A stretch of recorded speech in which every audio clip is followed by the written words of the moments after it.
है, मैं हूं आपके साथ गरिमा वाजपेयी। खबरों का रुख करते हैं। कस्बा कामगंज स्थित सुप्रसिद्ध श्री बांके बिहारी मंदिर में सराफा व्यवसायी आशा वर्मा, रवि वर्मा व राहुल वर्मा के द्वारा विशाल और भव्य श्री श्याम संकीर्तन का आयोजन किया गया। संकीर्तन का शुभारंभ प्रमुख उद्योगपति व समाजसेवी सत्यप्रकाश अग्रवाल ने खाटू श्याम बाबा की पूजा अर्चना कर और ज्योति जलाकर किया है। इस मौके पर मंदिर के पुजारी अजय कुमार दुबे और विकास लाडला ने बाबा खाटू श्याम का भव्य श्रृंगार किया। संकीर्तन के दौरान श्रीधाम वृंदावन से पधारे अंतर्राष्ट्रीय भजन गायक हरिवंशी अमन मिश्री और कानपुर से आई गायिका मानसी त्रिवेदी सहित कई गायक कलाकारों ने भगवान श्री राम, बाबा खाटू श्याम, श्री हनुमान जी, बांके बिहारी और श्री राधा रानी के भजन प्रस्तुत किए। इन भजनों पर बाबा के भक्तों ने जोरदार जयकारी लगाते हुए नृत्य भी किया। मंदिर परिसर बाबा श्याम के भव्य उद्घोषों से गूंज उठा। आयोजकों ने सत्यप्रकाश अग्रवाल और न्यूज के विशेष संवाददाता सतीश गुप्ता, अंतर्राष्ट्रीय भजन गायक हरिवंशी अमन मिश्री और गायिका मानसी त्रिवेदी को सम्मानित भी किया है। इस मौके पर मंदिर को रंग बिरंगी झालरों, गुब्बारों और फूलों से सजाया गया। संकीर्तन के दौरान श्रद्धालुओं को प्रसाद भी वितरित किया गया है।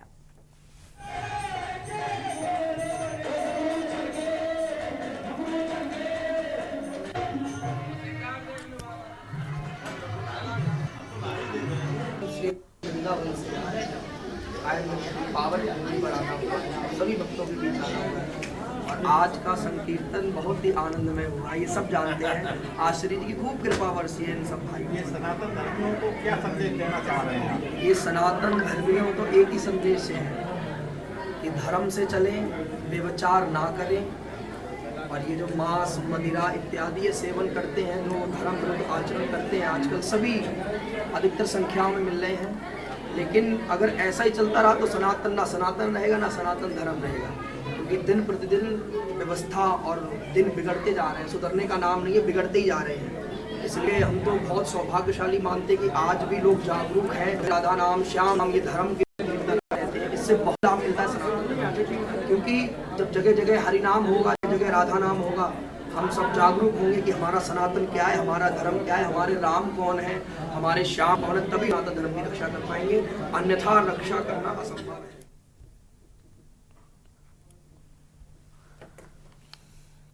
आगे बढ़ते हैं खबरों की ओर। अगली खबर आपको हम बुलंदशहर से बताते हैं, जहां पर आपको बता दें कि थाना सासनी गेट क्षेत्र में मथुरा रोड स्थित A to Z कंपनी के गेट पर खड़े कर्मचारी पर कंपनी में कार्यरत कर्मचारियों ने हमला बोल दिया और इससे हमले का शिकार कर्मचारी बुरी तरह से घायल हो गए और मौके पर अपने भाई को बुलाया तो हमलावरों ने उसे भी पीट कर घायल कर दिया। घायल युवक के भाई के मुताबिक वो यूनियन लीडर रहा है, इसलिए कुछ लोग दुश्मनी मानते हैं, जिससे किराए के लोगों के सहयोग से ये हमला किया गया है। जानलेवा हमला सुनियोजित था, इसलिए कंपनी के गेट पर लगा कैमरा भी तोड़ दिया। सूचना पाकर पुलिस ने मौके पर पहुंचकर दोनों घायल भाइयों को जिला अस्पताल पहुंचाया और पीड़ित की तहरीर पर कार्रवाई शुरू कर दी है।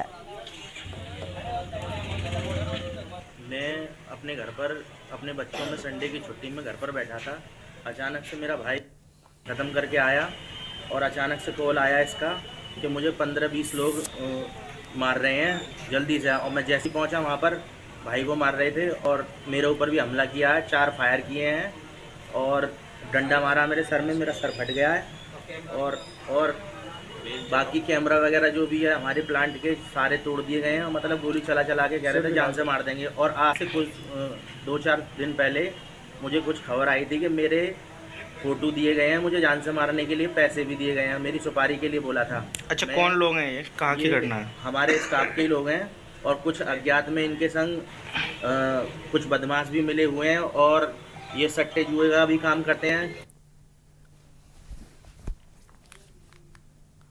आगे बढ़ते हैं खबरों की ओर। अगली खबर है बुलंदशहर से, जहां पर तापमान 3 डिग्री सेल्सियस दर्ज किया गया है और इससे शीतलहर की गलन और कोहरे ने जनजीवन दुश्वार बना दिया है। शासन के निर्देश पर प्रशासन ने बेसहारा और असहाय लोगों की सुविधा के लिए 22 रैन बसेरे संचालित किए जा रहे हैं और एडीएम वित्त अभिषेक कुमार सिंह ने एक कर रैन बसेरों का निरीक्षण किया। इस दौरान उन्होंने सभी केयर टेकर्स को जरूरतमंदों को उपलब्ध तमाम सुविधाएं मुहैया कराने के निर्देश दिए। एडीएम ने कहा कि जिले में 22 रैन बसेरा संचालित करते हुए 236 पॉइंट्स पर अलाव भी चलाए जा रहे हैं। जरूरतमंदों को भोजन सहित अन्य सुविधाएं दिलाई जा रही हैं। रैन बसेरों की मॉनिटरिंग के लिए सेक्टर और जोनल मजिस्ट्रेट की ड्यूटी भी लगाई गई है।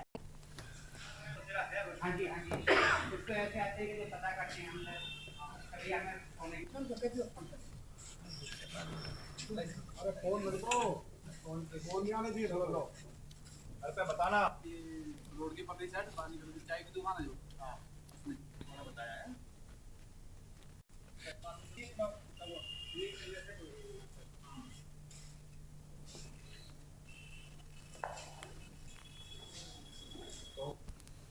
आगे बढ़ते हैं खबरों की ओर। मध्य प्रदेश के भिंड जिले में लाडली बहना योजना के तहत मिलने वाली किस्त में बड़ा भ्रष्टाचार सामने आया है। कई महिलाओं के खाते में पिछले 2 महीनों से किस्त की राशि नहीं पहुंची और एक महिला संतोषी देवी, जिनकी आर्थिक स्थिति बहुत खराब है, अक्टूबर, नवंबर और दिसंबर महीने की किस्त का इंतजार कर रही थी, लेकिन ये राशि उनके खाते में नहीं आई। जांच के दौरान पता चला कि उनकी किस्त सुमन देवी के खाते में स्थानांतरित हो चुकी है, जो कि अनूपपुर जिले में स्थित है। वहीं कंचन देवी की किस्त भी एक अन्य व्यक्ति राजकुमार पगारे के खाते में चली गई। इन दोनों मामलों के बाद महिला बाल विकास विभाग की जांच में अधिकारियों ने बैंक की लापरवाही को दोषी ठहराया है।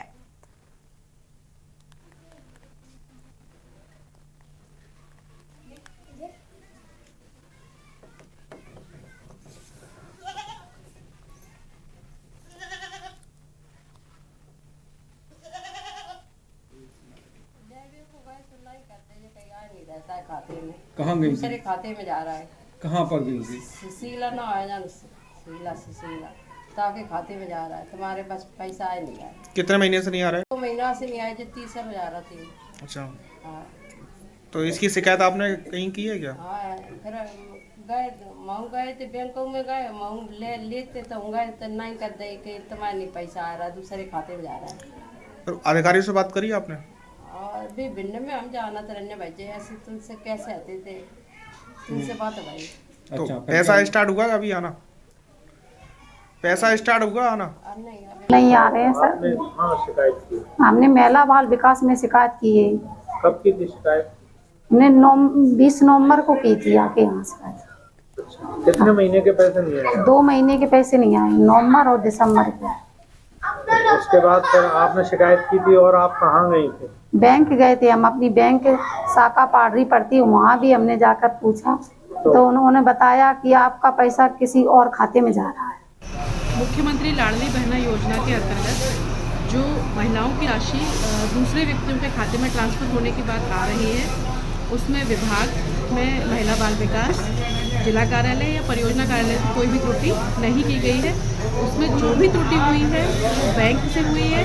सेंट्रल बैंक के द्वारा इस इशू को नवंबर में ही रिजॉल्व कर दिया गया है और वो भी मानवीय त्रुटि नहीं थी, टेक्निकल त्रुटि के कारण बैंक से ऐसा हुआ है। लाडली बहना योजना से आ रहा है 1250 रुपये हर महीना। जब से चालू हुई तब हर महीना आ रहा है। तो यहाँ बैंक के सामने ऑफिस है, वहाँ लेने गए, हर महीने जाते थे। उनने कही कि पैसे आए नहीं, तो 1 महीना रुक गए, फिर दोबारा फिर गए दूसरे महीना, उनने कही पैसे आए नहीं। फिर हम नगर पालिका गए, नगर पालिका में कही कि तुम बाल विकास महिला केंद्र में भिंड जाओ।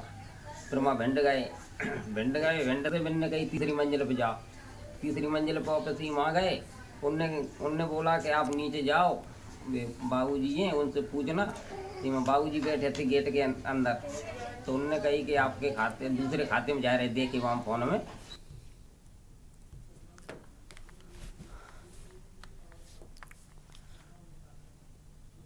और अब सीधा आपको लखनऊ लेकर चलते हैं, जहां पर गुरु गोविंद सिंह जी के पावन पर्व के कार्यक्रम के मौके पर पहुंचे मुख्यमंत्री। तस्वीर आपको हम दिखाते हैं। मुख्यमंत्री जी को निवेदन करूंगा कि वो यहाँ पे मंच पे आए और अपना बधाई संदेश हमारी साथ संगत को देंगे। माननीय मुख्यमंत्री साहब योगी आदित्यनाथ महाराज जी।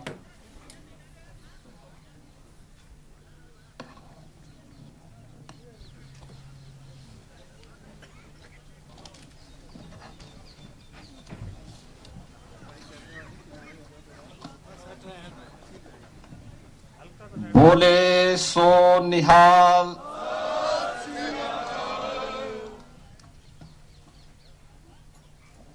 पिता गुरु गोविंद सिंह जी महाराज के पावन प्रकाश पर्व के आज के इस आयोजन में उत्तर प्रदेश सरकार में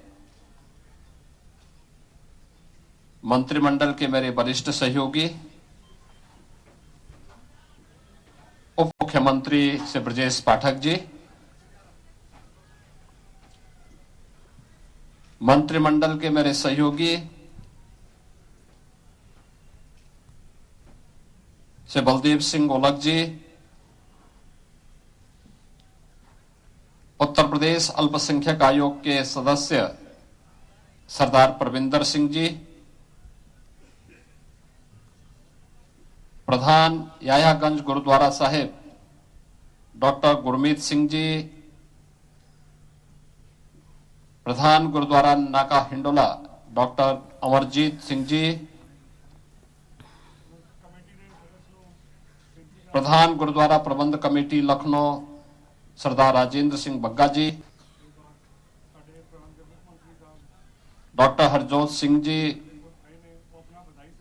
सरदार सतनाम सिंह सोडी जी, सरदार हरमिंदर सिंह जी, सरदार दलजीत सिंह जी, सरदार मनमीत सिंह जी, पार्षद राजू गांधी जी, सरदार त्रिलोचन सिंह जी, और आज के इस प्रकाश पर्व कार्यक्रम में उपस्थित सभी उपस्थित बहनों और भाइयों, मैं पहले आप सभी को और पूरे प्रदेश वासियों को पावन प्रकाश पर्व की हृदय से बधाई देता हूं। अभी 26 दिसंबर को और 27 दिसंबर को पूरे देश ने साहबजादा दिवस के साथ जुड़कर के गुरु गोविंद सिंह जी महाराज के चार साहबजादों के प्रति अपनी श्रद्धा को व्यक्त करते हुए उन्हें उनकी स्मृतियों को नमन किया। बाबा अजीत सिंह, बाबा जुझार सिंह, बाबा जोरावर सिंह और बाबा फतेह सिंह की शहादत के साथ ही माता गुजरी के प्रति श्रद्धा को व्यक्त करते हुए हम लोगों ने पूरे देश को देखा।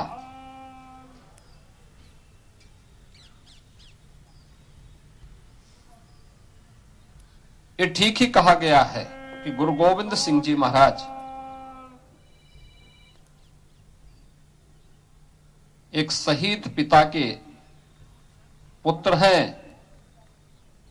और शहीद पुत्रों के पिता भी हैं। गुरु तेग बहादुर जी महाराज ने देश और धर्म के लिए अपनी शहादत दी। शहादत के लिए गुरु तेग बहादुर जी महाराज को गुरु गोविंद सिंह जी महाराज उस समय प्रेरित कर रहे हैं कि नहीं, देश पे संकट है, धर्म पे संकट है, और अगर किसी महान आत्मा का बलिदान होगा तो ये जो विधर्मी आज हमारे देश को, हमारे धर्म को नष्ट करते हुए उतावले दिखाई दे रहे हैं, ये बेनकाब होंगे, देश खड़ा होगा इसके खिलाफ। और उस महान बलिदान के लिए सबसे उपयुक्त कोई हो सकता है तो आपसे उपयुक्त कौन हो सकता है।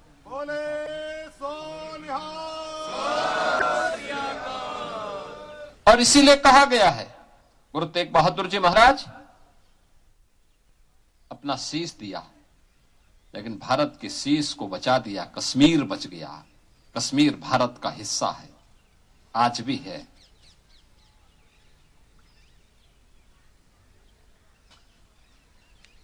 गुरु गोविंद सिंह जी महाराज के दो छोटे साहबजादों को, बाबा जोरावर सिंह और बाबा फतेह सिंह को, वजीर खान कहता है कि केवल एक बार, केवल मुंह से निकाल लो इस्लाम के को स्वीकार करने के लिए। उन्होंने कहा नहीं,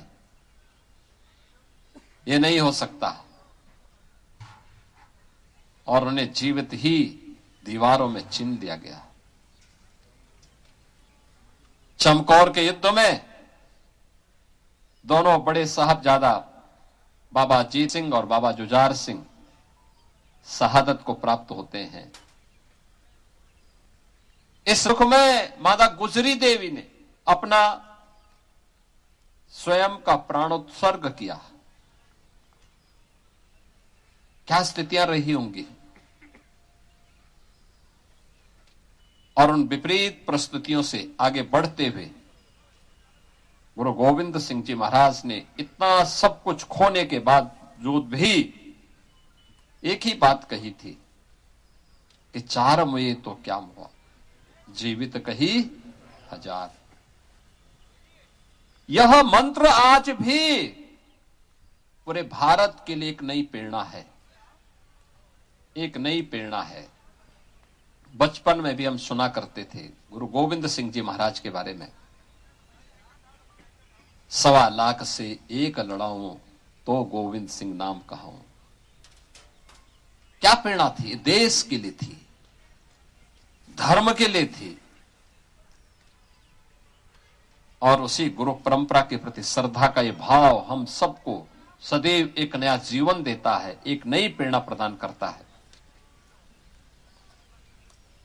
एक नई ऊर्जा का संचार करता है, हमें आगे बढ़ने के लिए प्रेरित करता है। गुरु गोविंद सिंह जी महाराज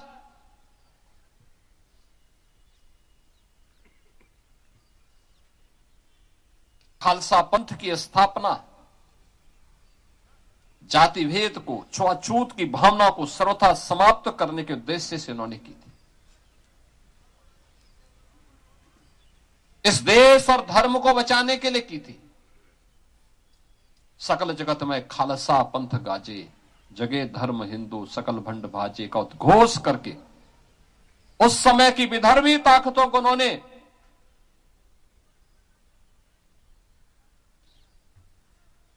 उस रास्ते से हटने के लिए कहा, चाहे देश और धर्म के मार्ग में बाधक है। और इसीलिए हम लोग आज भी कहते हैं, बार बार इस बात को कहते हैं, याद करना सिख गुरुओं ने जो परंपरा डाली, गुरु नानक देव जी से लेकर के गुरु अर्जुन देव जी से लेकर के गुरु तेग बहादुर जी महाराज और गुरु गोविंद सिंह जी महाराज तक सिख गुरुओं का ये गौरवशाली इतिहास एक नई प्रेरणा प्रदान कर रहा है हम सबको, एक नई प्रेरणा प्रदान कर रहा है। गुरु गोविंद सिंह जी महाराज के कभी विचित्र नाटक को एक बार अध्ययन तो करो, पता लगेगा कैसा दिव्य महापुरुष था, जो अपने पूर्व जन्मों के बारे में भी अवगत करा रहा है, उन सभी स्थितियों के बारे में हम सबको अवगत करा रहा है, जिनको देख करके रोंगटे खड़े होते हैं। आज भी हम लोग बड़ी श्रद्धा के साथ उन भावों को देखते हैं, समझते हैं, और ये हमारा दायित्व बनता है एक लंबी यात्रा के लिए उससे हम प्रेरणा प्रदान करें। आज का ये प्रकाश पर्व उसी प्रेरणा का एक दिवस है, जब हमें सिख गुरुओं के त्याग से, उनके बलिदान से, उनके कृतित्व से एक नई प्रेरणा प्राप्त होती है। और ये तो लखनऊ का सौभाग्य है। गुरु तेग बहादुर जी महाराज गुरु गोविंद सिंह जी के साथ उनके बचपन में, बाल्यकाल में उन्हें लेकर के सी लखनऊ के याह्यागंज गुरुद्वारे में रुके थे। कितने ऐतिहासिक परंपरा आपके पास है, हमारे पास है। उस ऐतिहासिक परंपरा का संरक्षण करना, उसे सुरक्षित रखना, उसे आगे बढ़ा करके आने वाली पीढ़ी को उस इतिहास से अवगत कराना हम सबका दायित्व बनता है। आज के इस अवसर पर यह वर्ष हमारे लिए महत्वपूर्ण वर्ष है, क्योंकि गुरु तेग बहादुर जी महाराज का 350वां शहीदी पर्व के साथ जुड़ने का अवसर हम सबको प्राप्त होगा। उन आयोजनों को बड़े पैमाने पर किए जाने की आवश्यकता है। बड़े पैमाने पर उन कार्यक्रमों को आगे बढ़, जैसे गुरु नानक देव जी महाराज के 550वें प्रकाश पर्व को बड़े पैमाने पर बड़े उत्साह के साथ आयोजित किया गया था। इन आयोजनों को हम उसी रूप में आगे बढ़ाने का काम कर पाएंगे तो आने वाली पीढ़ी पर एक बड़ा उपकार होगा। लोगों को इतिहास के बारे में जानकारी मिलेगी, खालसा पंथ के बारे में, सिख गुरुओं के त्याग और बलिदान के बारे में एक नई प्रेरणा प्राप्त होगी। आज के इस अवसर पर मैं एक बार फिर से पूरे प्रदेशवासियों को, आप सभी लखनऊ वासियों को दशमेश पिता की इस पावन प्रकाश पर्व की हृदय से बधाई देता हूं और विश्वास व्यक्त करता हूं कि सिख गुरुओं का यह बलिदान, उनकी प्रेरणा देश और समाज के लिए उपयोगी बनाने में हम सब अपना योगदान दे पाएंगे। आप सबके प्रति मेरी मंगलमय शुभकामनाएं हैं। बोले सो निहाल। बोले सो निहाल। तस्वीर आपको हम दिखा रहे थे जहां पर मुख्यमंत्री पहुंचे, उनकी ओर से अहम बातें कही गई हैं। इस बुलेटिन में इतना ही। आप देखते रहिए न्यूज़ इंडिया। नमस्कार। आप देख रहे हैं के न्यूज़, खबरों का सारथी।